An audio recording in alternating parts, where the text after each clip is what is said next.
Hello everyone र आजको हाम्रो यो भिडियो चाहिँ काठमाडौँदेखि सुकुटेसम्मको र आज हामी सुकुटे भ्याली रिसोर्ट जाँदैछौँ र अहिले हामी रिसेन्टली जडीबुटीबाट हिँडिसकेका छौँ।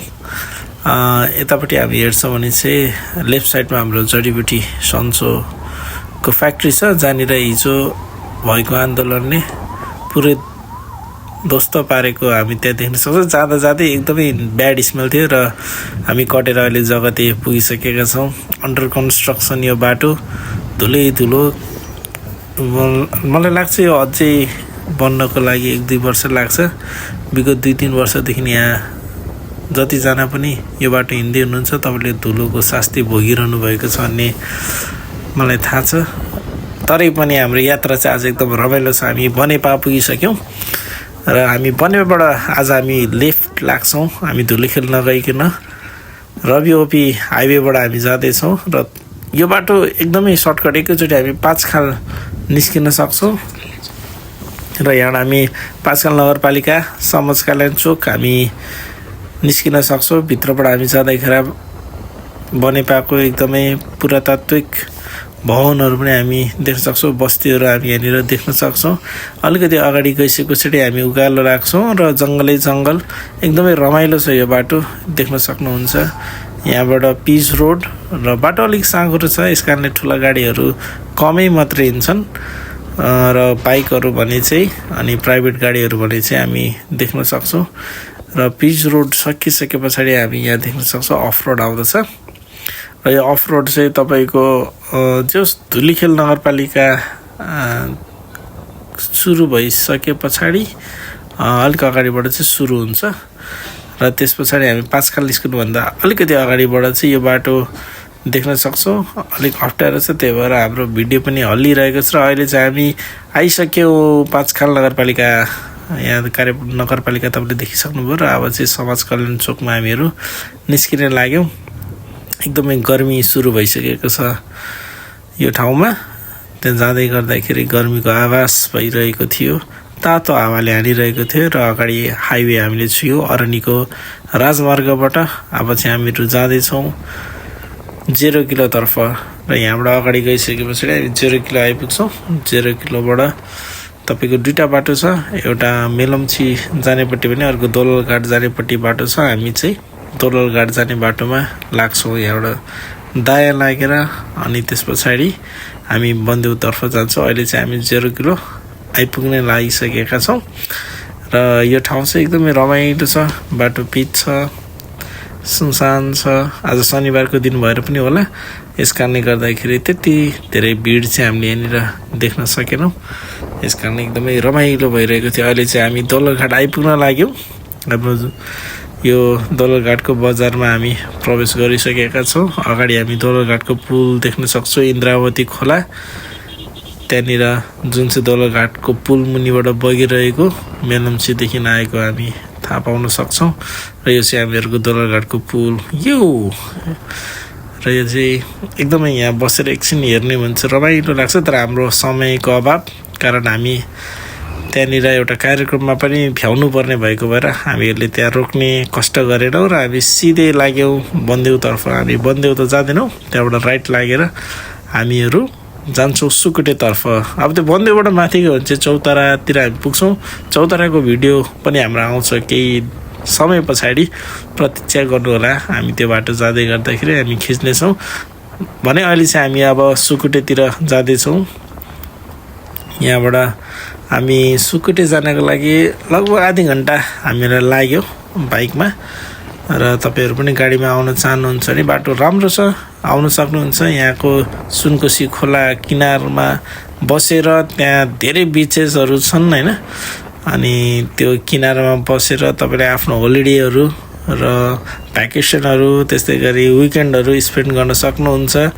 यहाँनिर तपाईँले छानी रोजी रिजोर्टहरू पाउन सक्नुहुन्छ। यहाँको फेमस चाहिँ मेरो विचारमा सुकुटे रिजोर्टै होला, सायद यो ठाउँै सुकुटे र प्रायः सबैले खोज्ने सुकुटे रिजोर्ट छ। तर हामी योपालि चाहिँ सुकुटे भ्याली रिजोर्ट गइरहेका छौँ र हामी अहिले आइसकेका छौँ। यो र हाम्रो साथीहरू हामीलाई कुरिरहनु भएको छ।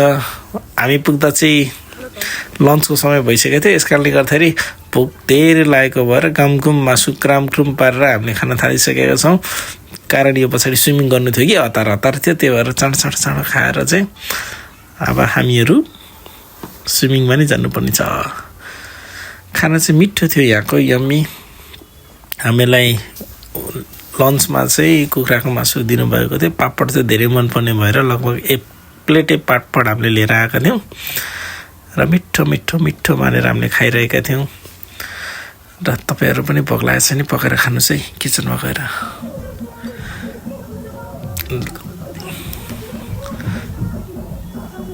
कति खाएको सिद्धिदैन त यो भिडियो त मिठो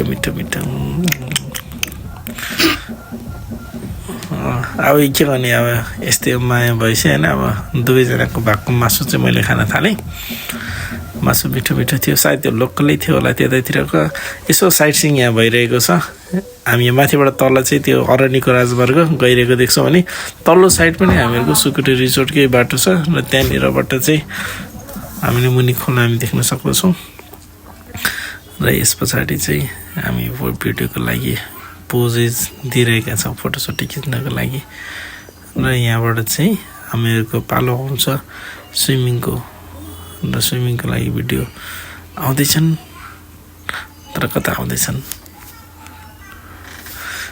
हेलो यस कति किचकिच गरेको यो फोटो भिडियो let's go to the point खै त अलिक गर्मी त्यहाँ चाहिँ गर्मी भएर चाहिँ म चाहिँ चुरुममा डुबिहालेँ र पानी चाहिँ चिसो थियो अनि चिसो पानीमा डुब्न मजा आयो योपालिको समरको पहिलो स्विमिङ थियो यहाँनिर स्विमिङ किन नगरे भन्नु होला म एकछिनमा गर्छु त्यहाँ चाहिँ अहिले यसो उभिएर हेरेको मात्र थिएँ भिडियो खिचिरहेको भएर उता साथीहरू चाहिँ भलिबल खेल्दै हुनुहुन्थ्यो पानीभित्र पनि म चाहिँ छाप्लाङ चुप्लुङ यसो अप एन्ड डाउन गइरहेछ पानी अराउन्ड 6.5 फिटको रहेछ